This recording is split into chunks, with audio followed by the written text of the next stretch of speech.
लेकिन किसी भगवान के भक्त का ही रूप।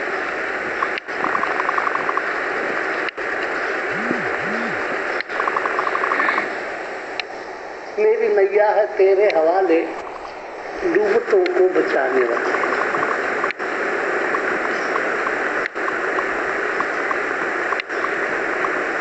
कौन सी क्रिया पहले होगी? उसके बचाने की क्रिया पहले होगी कि हमारे हवाले करने की क्रिया पहले होगी?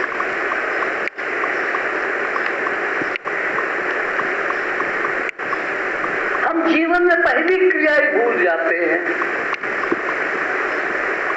और दूसरी क्रिया को चाहते हैं। क्या हमारी गलती है? बचाने वाला बचाने को आ जाए, लेकिन नौका हवाले करने को हम तैयार नहीं। फिर किस लिए आएगा, क्यों आएगा? कोई फालतू आदमी है वो, कोई काम नहीं उसको। इसलिए सबसे पहली क्रिया जो मनुष्य को करनी पड़ती है, ईश्वर को पुकारने से पहले, ईश्वर की आशा रखने से पहले हमको जो अपना कर्तव्य करना पड़ता है, वो कर्तव्य है हम नौका उसके हवाले करें। कोई हवाले करने को तैयार नहीं, स्वीकार कौन करेगा? जब अर्पण ही करने को तैयार नहीं है, आहुति डालने को ही कोई तैयार नहीं है, तो अग्नि क्यों प्रकट होगी आपकी आहुति को स्वीकार करने के लिए? परमात्मा तो अग्नि का स्वरूप है।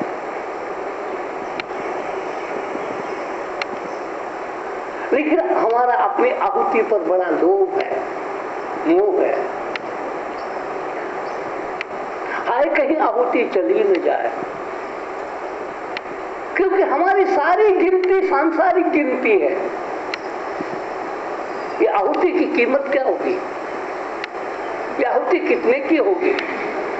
इस आहुति को, इस सामग्री को पैदा करने के लिए मेरे को कितनी मेहनत करनी पड़ी होगी, कितना खर्चा खर्च करना पड़ा होगा। अब इस हिसाब किताब के उधेड़ बुन में उलझ जाते हैं। हम आहुति का मोल तोल करने बैठ जाते हैं।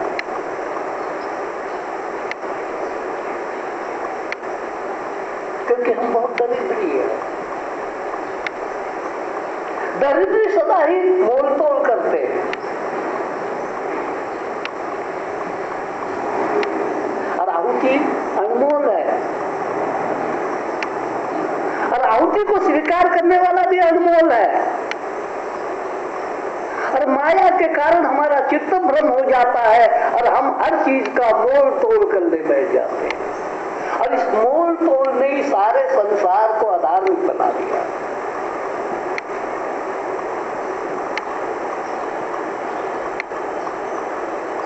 आपके पास आपकी आत्मा है, चेतना है। आजकल उसका बाजार भाव क्या है?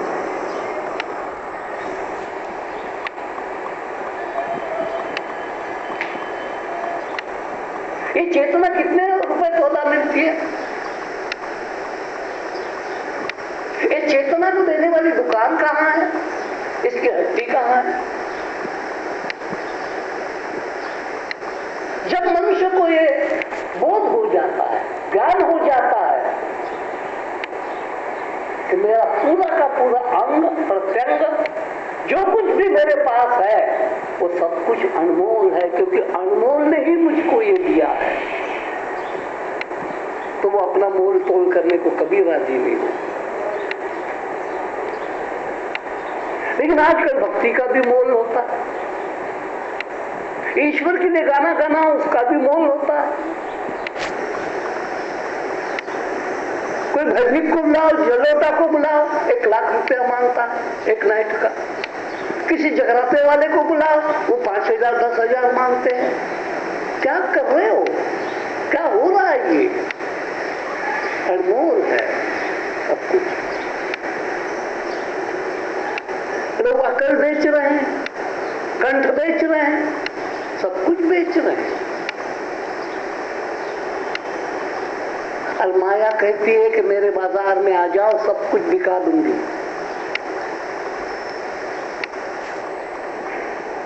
माया सबको पुकार पुकार के नीचे हाथ करके निमंत्रण दे रही, मेरे पास आ जाओ, आपका सब कुछ बिक जाएगा, ज्यादा से ज्यादा कीमत दे दूंगी, ज्यादा से ज्यादा मूल्य दिलवाऊंगी, आप मेरे पास आ जाओ।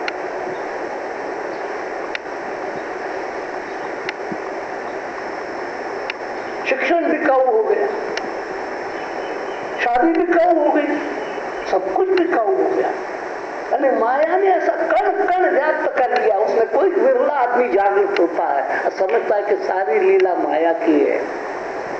अनमोल की बिक्री करने खड़ी हो गई है। तो ऐसी दलालन ये कि अनमोल को भी बेचना चाहती है।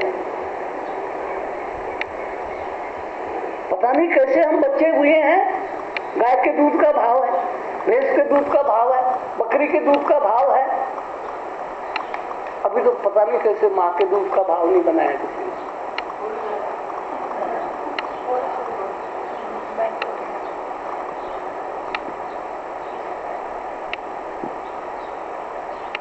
तो कुछ चीजें अनमोल है, समर्पण अनमोल है, अस्वीकार भी अनमोल है। और जो सचमुच समर्पण करना जानता है वो दुनिया के नफा नुकसान की चिंता नहीं करता। समर्पण के बदले में क्या करना पड़ता है? समर्पित जब हो जाते हो तो ये शर्त नहीं लगाते हो मेरी नौका तुम्हारे हवाले है, लेकिन पार ले जाना मैं नहीं कह सकती। तुम्हें हुक्म चलाने वाला कौन होता है कि पार ले जाओ? अब समर्पित चीज है, डुबा भी सकते हो, और डुबाने पर भी मेरी कोई शिकायत नहीं होगी, क्योंकि मेरे को मालूम है मेरा कल्याण किसमें है, वही तुम करोगे। परमात्मा के पास बहुत ज्ञान है और मेरे लिए वो जो करेगा वो कल्याणकारी होगा। तो फिर शर्त कैसी परमात्मा के साथ कि मेरी नौका पार लंगा दो। मीराबाई को आखिरी में अपनी गलती को, कितनी बड़ी भक्त है वो, कितनी बड़ी सीरियल आप देखते होंगे, फिर भी अंतिम समय में उसको अपना गलती याद आई। मीराबाई भी ये गाती गई, तुमने प्रहलाद को तारा, तुमने गजराज को तारा, तुमने अहिल्या तारा, तुमने फलाना तारा, फलाना तारा, फलाना तारा, और मेरे को नहीं तार रहे।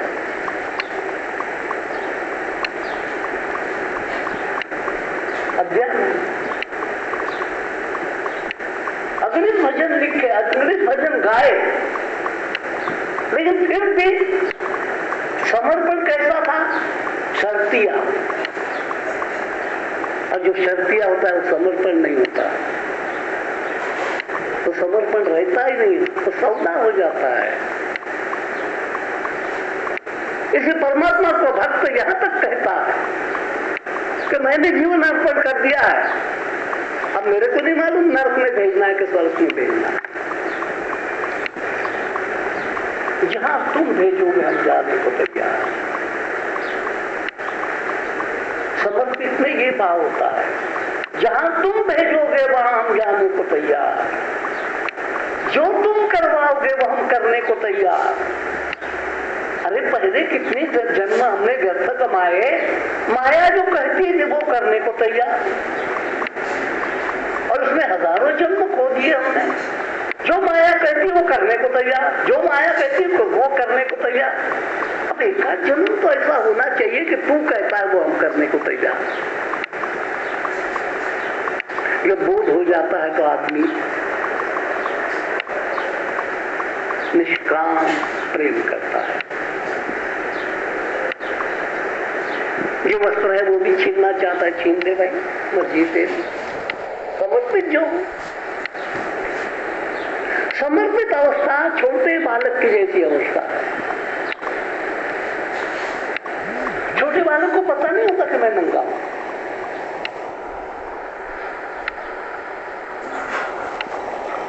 आपको लगता है ये नंगा है तो पहना दे कच्चा, मान दे रुमाल, अगर तेरे को लगता है तो। यानी उम्र बड़ी होने के बाद भी अंदर की चित्तवृत्तियां, उम्र बड़ी काया की बड़ी और किसकी बड़ी? अंदर की वृत्तियां जिसकी बालक की जैसी साधना करके वो रखता है, वो समर्पित हो सकता है।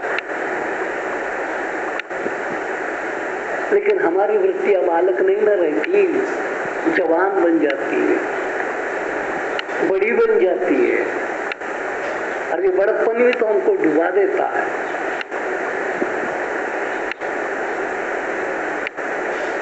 तुम्बा तैर जाता है, क्यों? पोला होता है, पत्थर नहीं तैरता, डूब जाता है।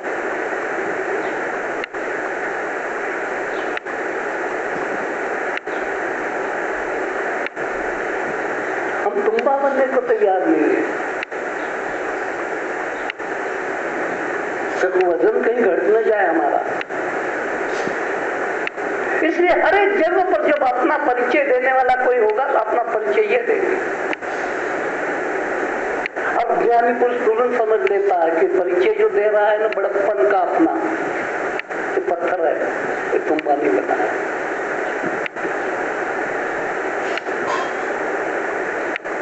हम ना हमारी वहां भी कोठी है, हमारी वहां भी कोठी है, हमारा वहां भी कारखाना लगा है, हमारा वहां भी कारखाना लगा है, यानी मैं धारी हूं।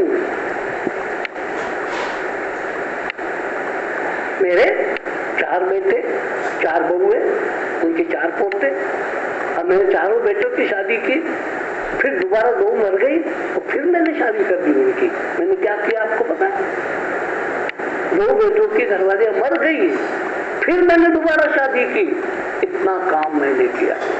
पत्थर कहता है इतना मैं भारी हूं।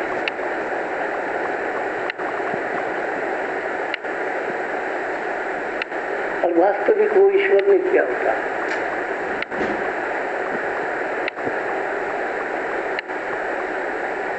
तो तुम्बे में भी जब पानी भर जाएगा तो तुम्बा डूबेगा नहीं। नौका तारती तो है, लेकिन कब तक तारेगी? जब वो खाली रहेगी तब तारेगी। और समुद्र का पानी, नदी का पानी उसमें अंदर भरने लग जाएगा तो नौका भी डूब जाएगी। मेरी नौका तेरे हवाले, लेकिन कैसी नौका भाई? पानी की भरी हुई नौका है। वो कहता है डूबने दे, फिर डूबेगी वो, मेरे हवाले करने पर भी डूबेगी, क्योंकि नियम तो नियम है। खाली नौका मेरे के हवाले कर देता तो तैरा देकर चले जाता। पहले आदमी को अपना पैसा याद आता है, अपना पद याद आता है। जो याद नहीं होना चाहिए वो याद आता है। अब ऐसा याद करते अपना रूप याद आता है, अपना पद याद आता है, अपना पैसा याद आता है, अपनी प्रेस्टीज याद आती है, अपनी इज्जत याद आती है। ये सब जब याद आता रहेगा तो ईश्वर के याद के लिए टाइम कौन सा रहा? तो और यादों से भर गया।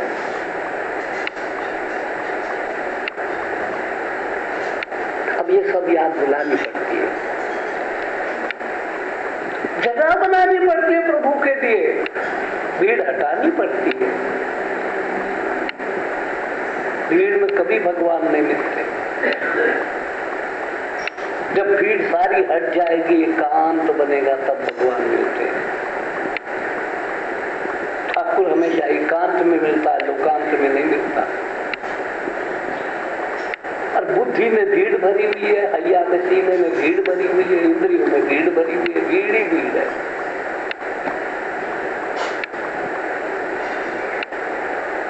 इसी भजन का पहला चरण भक्त कहता है ये नौका तेरे हवाले कर।